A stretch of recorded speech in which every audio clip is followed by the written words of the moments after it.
Hello, everybody. It's great to be here one more time today. My name is Gary Fowler. I'm CEO, President, and Founder of GSD Get You Done Venture Studios, a premier AI and quantum venture studio located in the heart of Silicon. Hold on a second. I have my coat here. I didn't even recognize it. Avenue. Silicon Valley, I'm a serial entrepreneur with 17 startups under the belt and several unicorns. I was on the original management team at Click Software, which was sold to Salesforce for 1.35 billion. Also, Eva.ai, an HR tech company, co-founded with Dr. David Yang. We believe at GST that intellectual capacity is evenly spread, but opportunities are not. So today on Top Global Startups, I have an incredible guest. So in a world racing towards net zero, one of the most critical and controversial questions remains, can we actually trust carbon markets? My guest today is not just participating in that conversation, he's rebuilding the foundation of it. Abhimanyu Rathi is a founder and CEO of RenewCred, and he's a pioneer in what many are calling Carbon Markets 2.0, a new paradigm powered by digital MRV, monitoring, reporting, and verification, where carbon credits are no longer static claims, but continuously verified data-driven assets. With a rare combination of expertise spanning chemical engineering, environmental policy, and entrepreneurial execution, Abhimanyu is tackling one of the hardest problems in climate finance. How do we scale trust in a system that underpins millions of dollars in global climate commitments? At RenewCred, he's building a next-generation carbon registry designed to bring scientific rigor, real-time validation, and market transparency to an industry long plagued by opacity and skepticism, and I would say opaqueness too.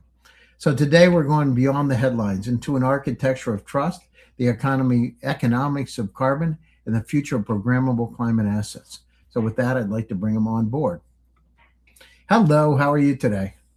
All good, Gary. Thank you so much for having me here. How are you?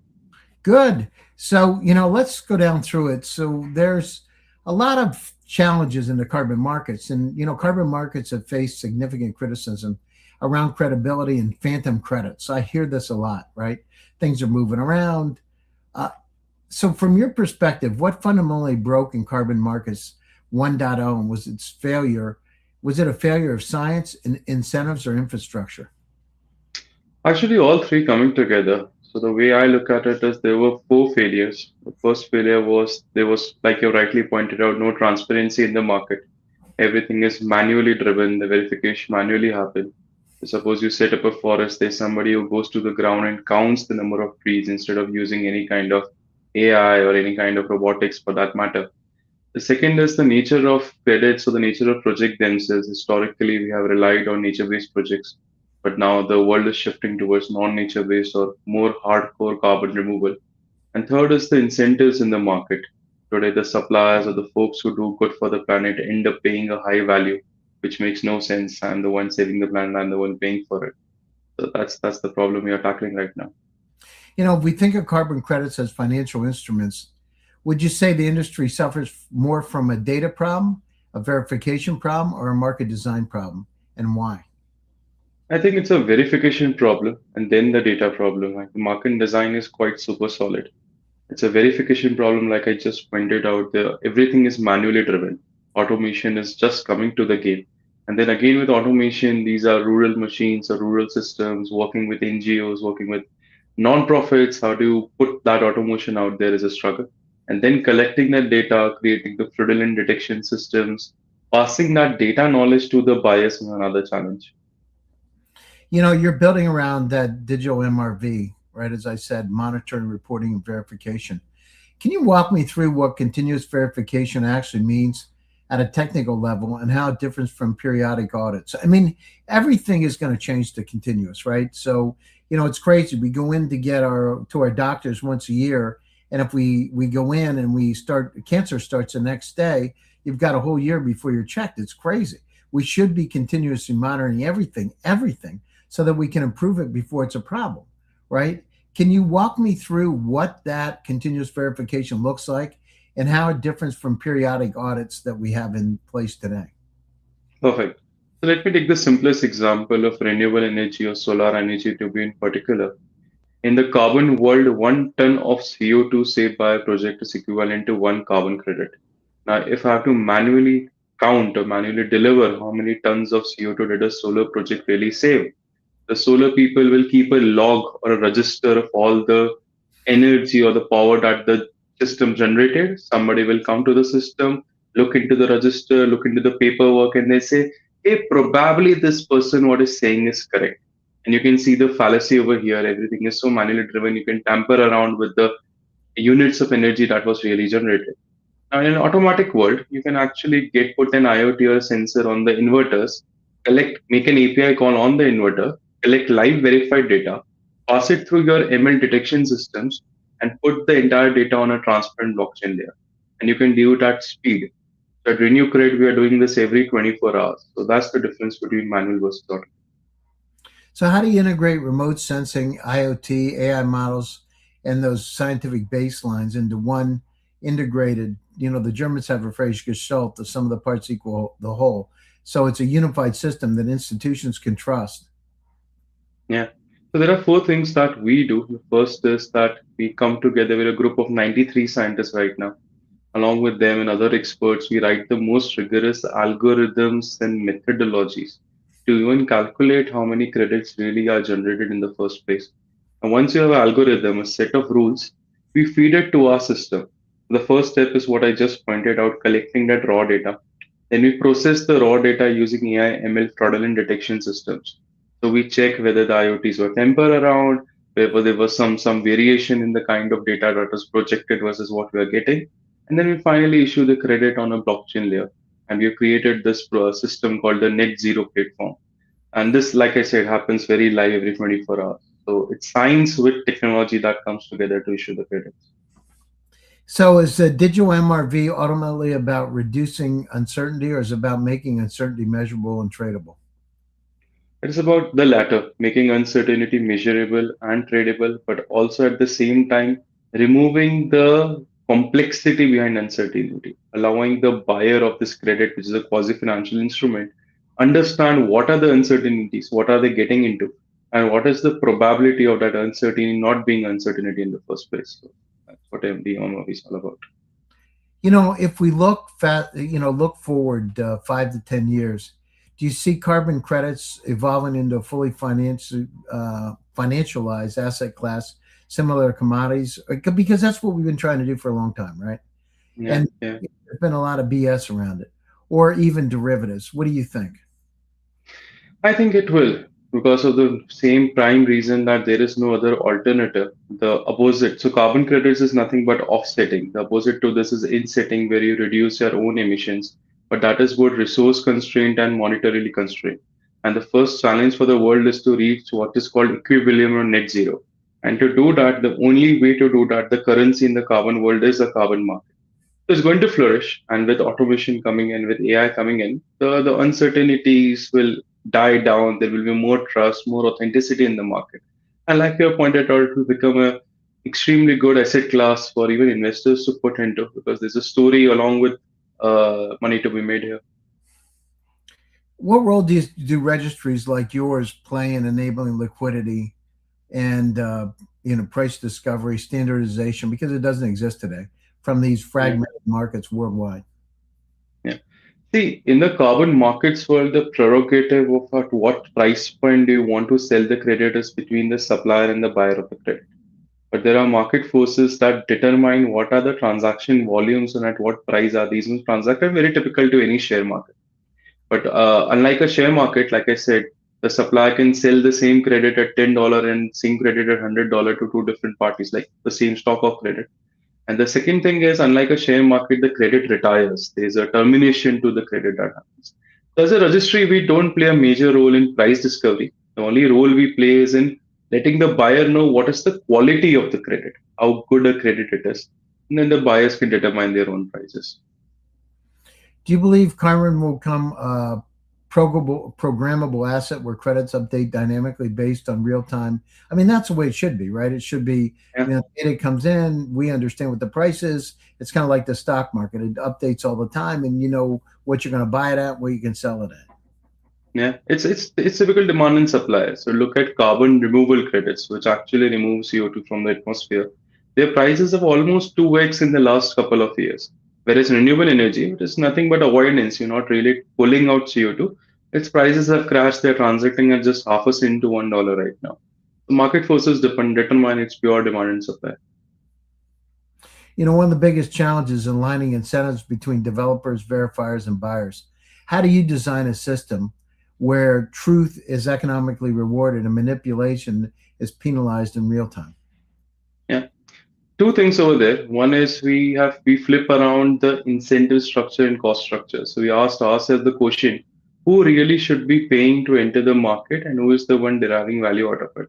And we realized the folks who have to use the credits are nothing but polluters in some sense. Either they are using the credit for regulatory reasons or altruistic reasons, a different matter.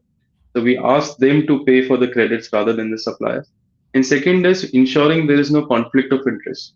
So we as registries can't be project developers in certifying our own credits. We can't be verifiers, both party verifier. We can't be a buyer also. A buyer can't be a seller. So these conflict of interests are very safeguarded. And then you have great institutions that take care of what is happening in this market. So, how do you prevent digital MRB from becoming just another layer of complexity that smaller project developers can't access? So think of it that our layer, the layer that we are creating is just aiding the project developer to talk to the buyer. It's a language layer that we have created. And it is enabling the project developer to go to the buyer and say, boss, we have the purest credit. This is the data where it's coming from. So it's not actually creating a complex layer in that sense. Yeah. You've talked about unlocking climate finance at scale. What needs to happen for institutional capital, sovereign funds, pension funds, to fully trust and enter carbon markets? Because traditionally they've been skeptical about them. The skepticism has happened because of the reason that everything was manually driven and there were a lot of risks and challenges with the market. So this was looked as either an exotic instrument or rather than a social impact instrument to just please the heart. That is changing. You've seen that happen with crypto where infrastructure backed assets generated some kind of returns in the market. I won't go into the quantums of that.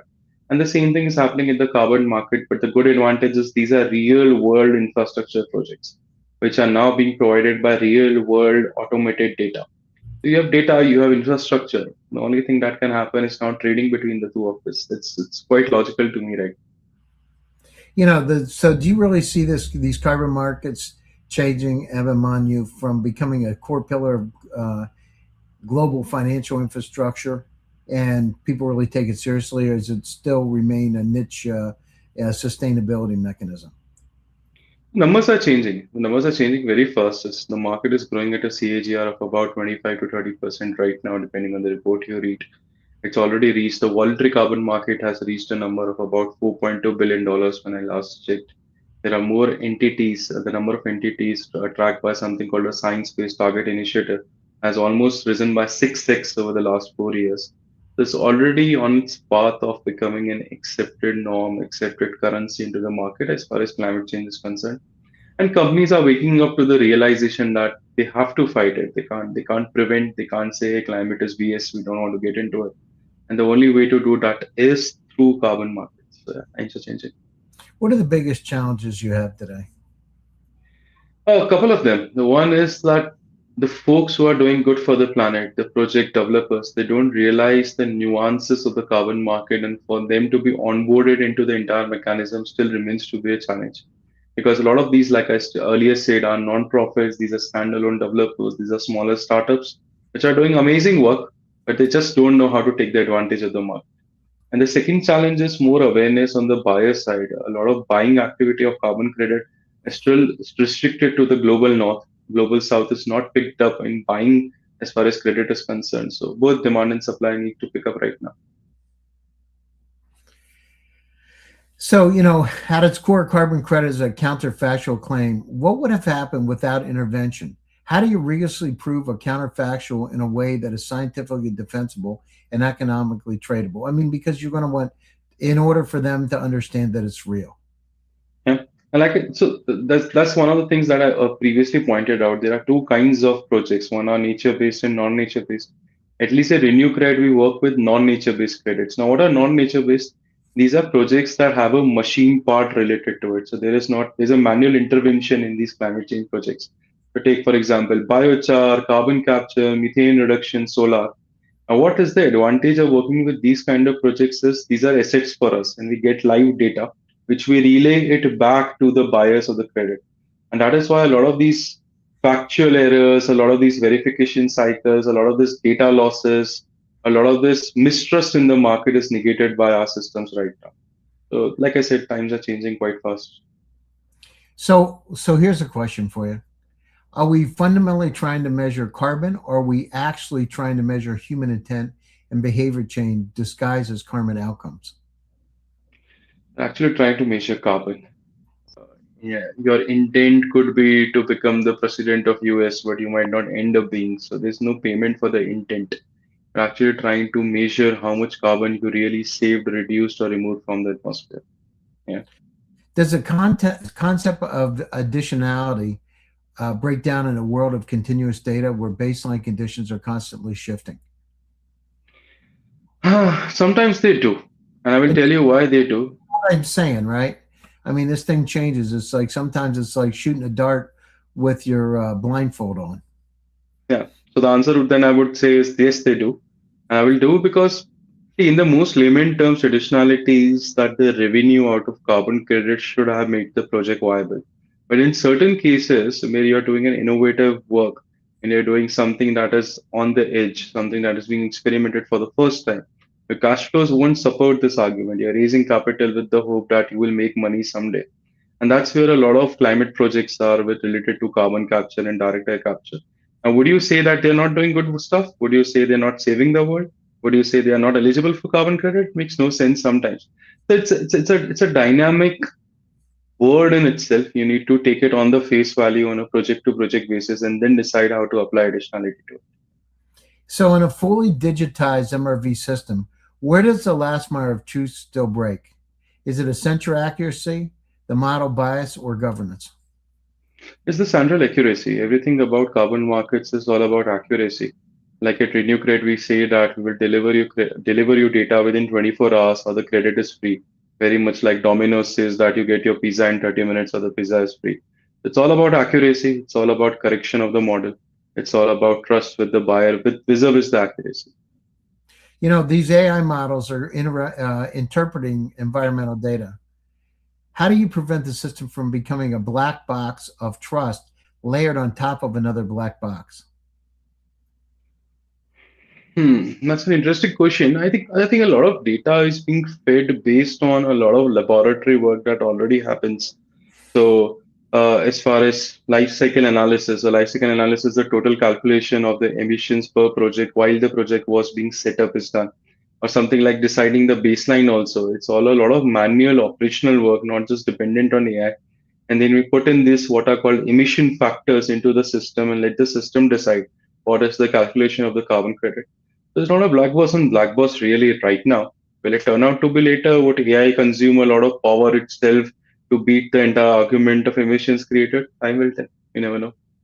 So, do you think, we've been working on some very advanced AI models, and one of the things I'm thinking about is, the future where the MRV systems themselves are being audited by other AI agents, creating a recursive verification loop. What do you think of that? No, I would love to be in that world actually, because one of the problems with the carbon world is really verification. It's not the intent. There is to talk to an example, there's a simple process called enhanced rock weathering. You just sprinkle basalt rock into agricultural fields and carbon dioxide sticks to it. I'm just making it very layman right now. It sticks to it because of its high absorption capacity. Sounds very simple, but you can't issue credits because verification is so difficult with a process like this. Now, if you have AI agents vetting the MRV agents to create better, cheaper, faster dMRV agents, wow, that would be wonderful. Yeah, that's I've seen some things lately, actually in the last couple of days, that are quite where Yeah. you have 11 models working as a team and verifying each other and learning from each other. Actually, just recently, I've seen it. One of the startups inside of we have 185 startups in GSD at this point. So let's think about this. If carbon credits become continuously verified and dynamic, do they stop becoming static assets and start behaving more like real-time data feeds, or yield generating instruments? Because I could see people making money on it. Yeah, for sure. People will make money on it. And to answer the second question first, people are making, like for example, the biochar credit I was speaking to you about. A couple of years ago, it was transacting at about $70. It's reached $188 already right now.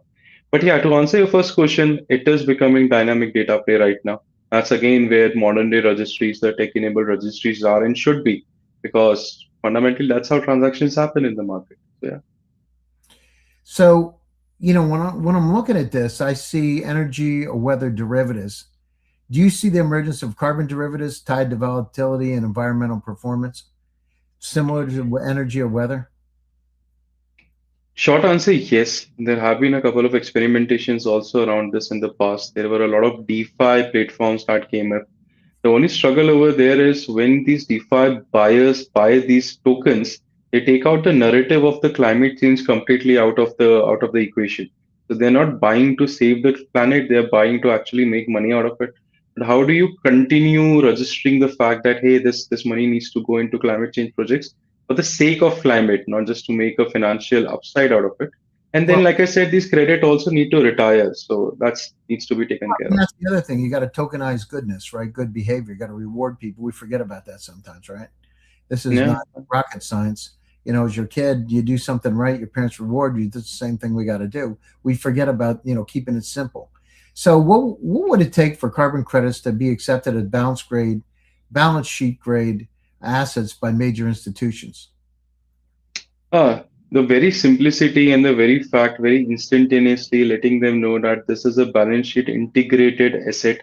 This is not something that you have to go out and bet right now, and you can actually use it to nullify your emissions.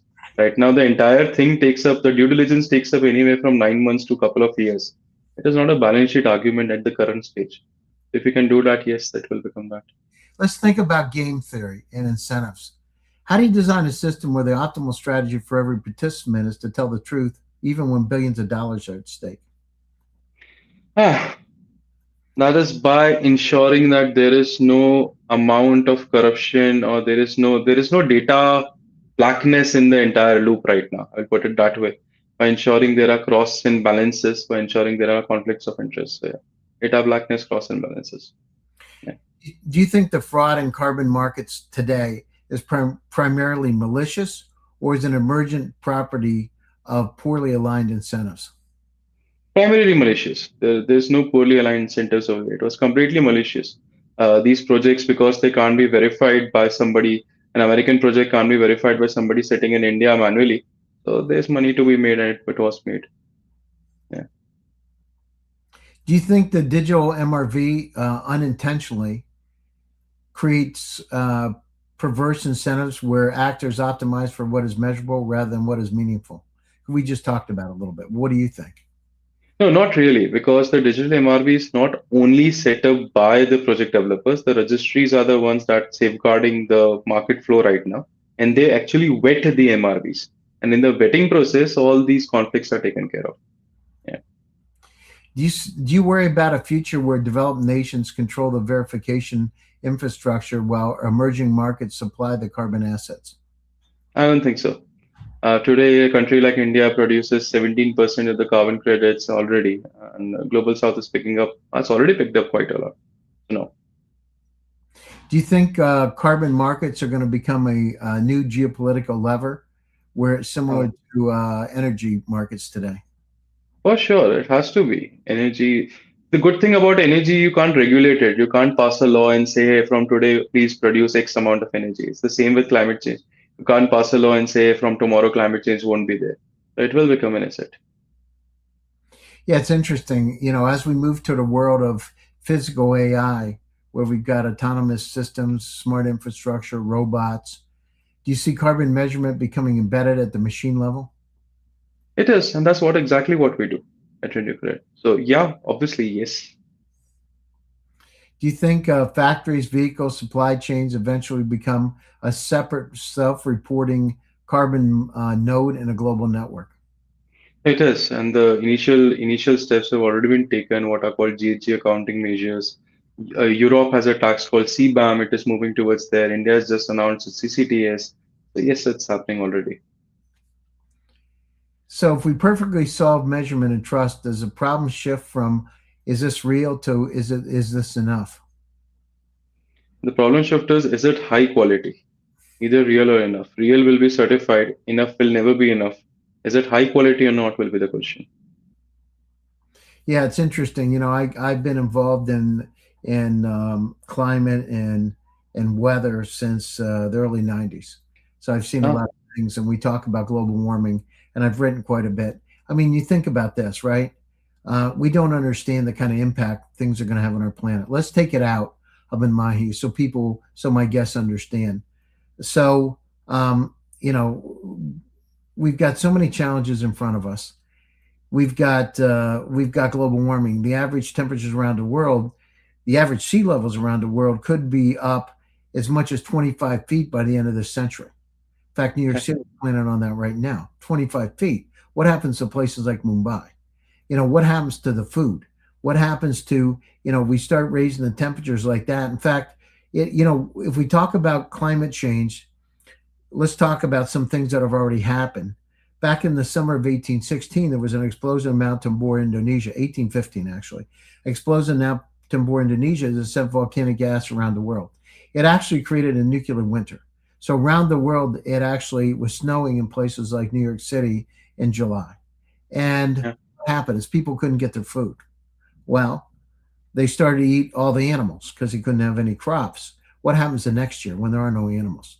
In fact, people would come to places like Ellis Island and they would land and there'd be no food, and they kept going west to places like Minnesota because there were wild animals.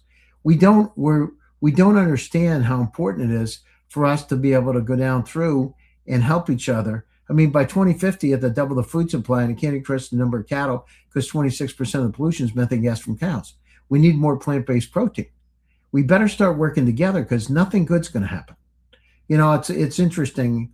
At nighttime, I go out. I have an AI-driven telescope, and I look at different galaxies. I look at different planets, and I see last night Jupiter, right? And I start looking at it. There's so many wonderful things out there. It's estimated that just in the Milky Way galaxies there are 100 billion Earth-like planets, 100 billion planets, and about 8 billion Earth-like, estimated by 2.8 trillion galaxies in the universe today. We're a medium-sized galaxy. There's so much out there, and we destroy this wonderful, beautiful planet. It's crazy, Yeah. crazy, actually. And we don't get it. I was just back from Africa. I was in Nigeria. Africa's got the largest population, growing population in the world. In fact, it's going to surpass India and China as the most populous place, right? There's 54 countries. And Yeah. places just like Nigeria, when I was there, has closing in on 300 million people, largest population under 30 in the world. So we ought to go down through and figure out how we can do exactly what you're doing, because if we can't justify it and show, I mean, listen, we talk about carbon, but most people don't get it. What is carbon? Carbon is dead animals and plants that we're burning. These are things that have died and people. I mean, Yeah. it's crazy. And so we think about it every time you burn a gallon of gas, it's a living thing that died that's helping you live, right? And Completely agree. Yeah. we don't get it. It's crazy. I spoke twice at the United Nations about technology tool for peace, and I was talking about that. And I said, this is just, I don't understand it. We better start getting along, and we better start figuring out how we can help each other. I don't know what it's going to take. An asteroid for another planet, aliens from another galaxy, which could happen. All kinds of things it's going to take to bring us together. What do we need? Like that kind of an existential event to get us to live together? It's crazy. Absolutely crazy. God put us on this planet, whatever God we believe in, put us on the planets. He didn't say, kill each other. It's to go down through and let's figure out how we can have some harmony in life, right? It's insane. And we It don't is. think about what's happening, right? We're only here a short period of time on this planet. And during that period of time, wouldn't it be nice if we got along and helped each other? And Yeah. the credits, the things that you're doing are just amazing. What you're doing is absolutely amazing. Thank you. And so, and I see it. I've been involved in startups for a long time. I've been building companies 44 years, right? And 17 companies and a couple unicorns. And what you're doing is you're making the world a better place. But here's the other thing, Abhimanyu. You're kind of like a Ferrari in the garage. You got to get the Ferrari out, because unless you can paint the pictures, just like I've done now, to talk about what you have, people ain't going to get it. They don't That's true. understand credits, but they understand dead animals and plants, and nothing good's going to happen. Here's the other thing: is we only have so many dead animals and plants to burn, and it's over. Yeah. It's over. What happens the Yeah. next day? Nothing good, right? So for your Right. children and your children's children, we ought to be thinking about how to make it a better place. And by accounting for what we have there is one step in the right direction.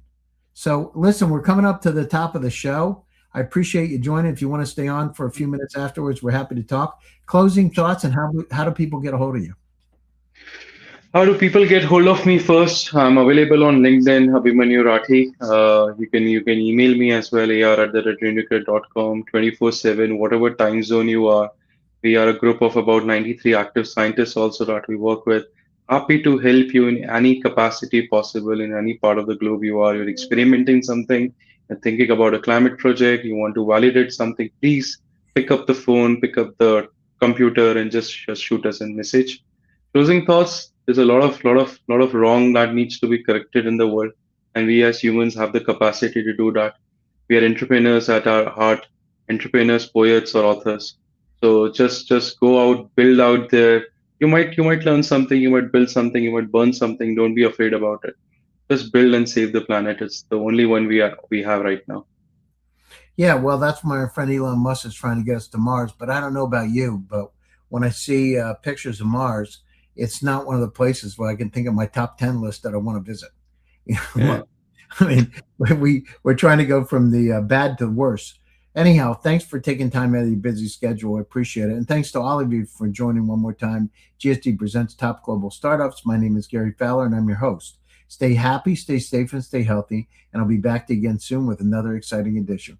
Thanks, Abhimanyu, and thanks, everybody. Thank you.